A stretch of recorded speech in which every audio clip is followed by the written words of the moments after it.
Sì, vabbè.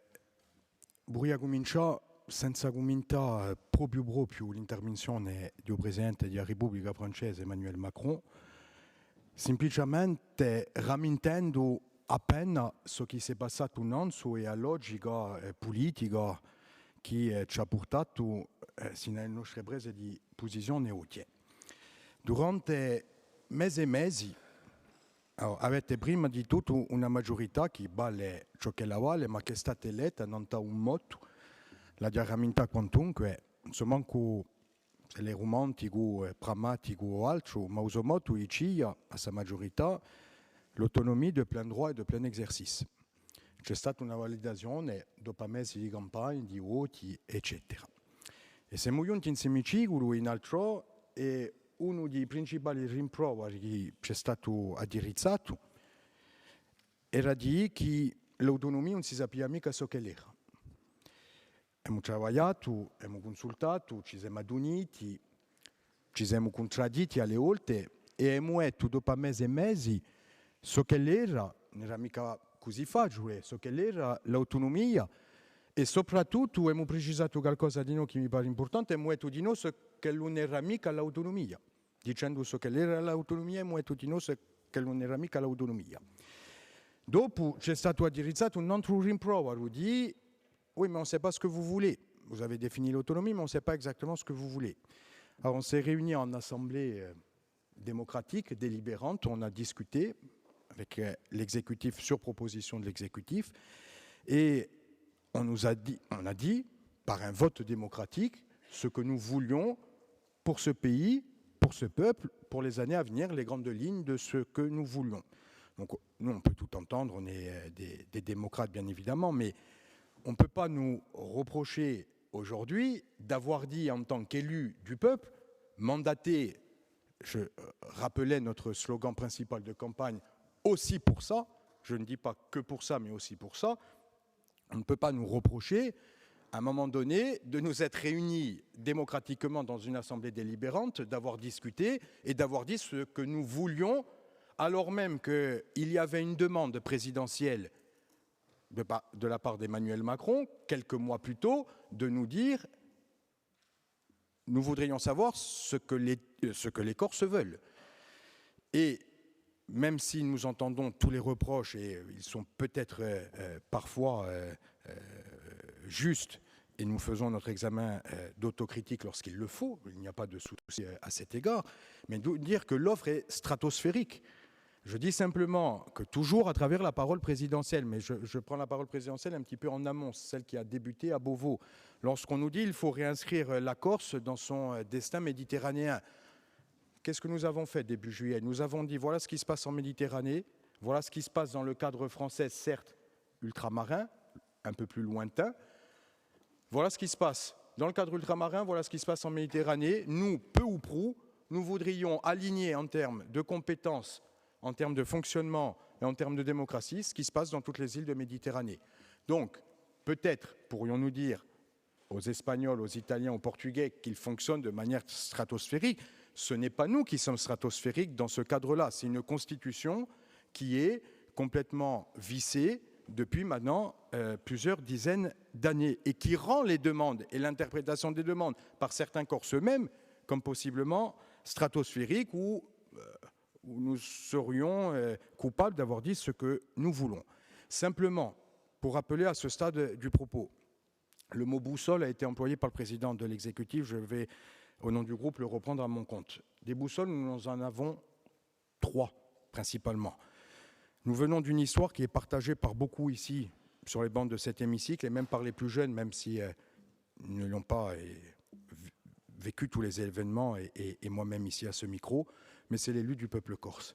Lorsque nous entrons dans cet hémicycle, nous les avons en mémoire et nous nous projetons aussi politiquement en fonction de ces 50 années passées derrière nous, dont nous sommes les très modestes héritiers.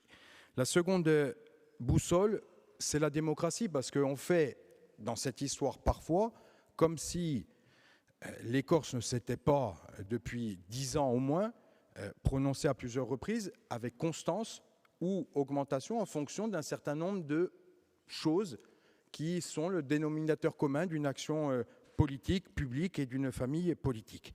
Et enfin, notre troisième boussole, après l'élu du peuple corse, après la démocratie aujourd'hui, c'est la délibération du 5 juillet. Est-ce que nous en faisons l'alpha et l'oméga de toutes les discussions à venir? Nous n'avons jamais présenté les choses ainsi. Je crois que nous avons toujours recherché les convergences avec l'ensemble des élus de cet hémicycle lorsque celle-ci était possible. Lorsque nous avons dû acter un certain nombre de désaccords, nous l'avons fait en responsabilité. Mais la délibération du 5 juillet, on ne peut pas la passer sous silence et laisser croire aux Corses que nous repartirions à zéro aujourd'hui. Nous, c'est notre troisième boussole et nous y sommes profondément attachés. Alors la question, et je ne serai pas tellement plus long, qui pour nous est importante aujourd'hui, c'est pas de dire aujourd'hui si nous sommes satisfaits ou non du discours d'Emmanuel Macron. Il y a incontestablement des éléments de satisfaction et incontestablement, il y a des mots qui manquent que nous aurions voulu voir apparaître dans le discours. La question, ce n'est pas celle-là. La question, c'est de savoir si ce discours-là marque une étape et si, à travers ce discours-là, les conditions du dialogue sont réunies pour que nous poursuivions à l'étape suivante et que nous trouvions un point d'équilibre qui puisse se satisfaire au plus grand nombre. Nous, à cette question, nous avons envie, mais plus que l'envie, nous avons la conviction de répondre que oui, que les conditions aujourd'hui, telles qu'elles ne l'ont jamais été, les conditions aujourd'hui sont réunies pour continuer un dialogue fécond, un dialogue frappé par la mutualité, par le respect et par l'envie de réussir pour ce pays, pour la Corse. Nous répondons oui à cette question et donc ça nous engage à partir du moment où nous répondons par l'affirmative, ça nous engage bien évidemment à nous adresser à tous les Corses, bien évidemment à l'ensemble des groupes, ça a été dit de cet hémicycle, mais bien au-delà à tous les Corses en évitant, puisque l'on a parlé d'écueils, en évitant deux écueils. Nous, on va aller voir les Corses et on va leur dire, comme nous avons commencé à le faire d'ailleurs sur le terrain, dans cet hémicycle et ailleurs, à dire ce qu'est l'autonomie et à dire ce que n'est pas l'autonomie. L'autonomie, c'est un transfert du pouvoir législatif, c'est pouvoir élaborer un certain nombre de lois sous contrôle du Conseil constitutionnel pour régler un certain nombre de problèmes de la vie des Corses en termes de logement, en termes de culture, en termes de travail, en termes d'identité. Voilà ce que nous allons dire aux Corses.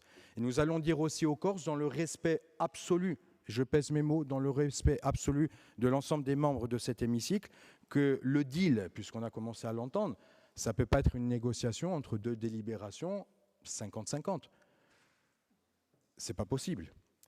C'est qu'à un moment donné, il y a tout un certain nombre de choses qui sont essentielles pour nous, par rapport auxquelles nous n'allons pas renoncer. Est-ce que dire cela fait de nous des gens qui voudraient passer en force ou des gens qui ne seraient pas des démocrates? Je le dis au nom du groupe, la Corse, les intérêts supérieurs de la Corse et des Corses nous commandent, plus que nous invitent, nous commandent à marcher les uns vers les autres et à trouver un point de rencontre. En vous demandant de ne pas renoncer à ce qui vous semble essentiel pour vous et également en nous engageant devant les Corses dans cet hémicycle à ne pas renoncer à ce qui est essentiel pour nous.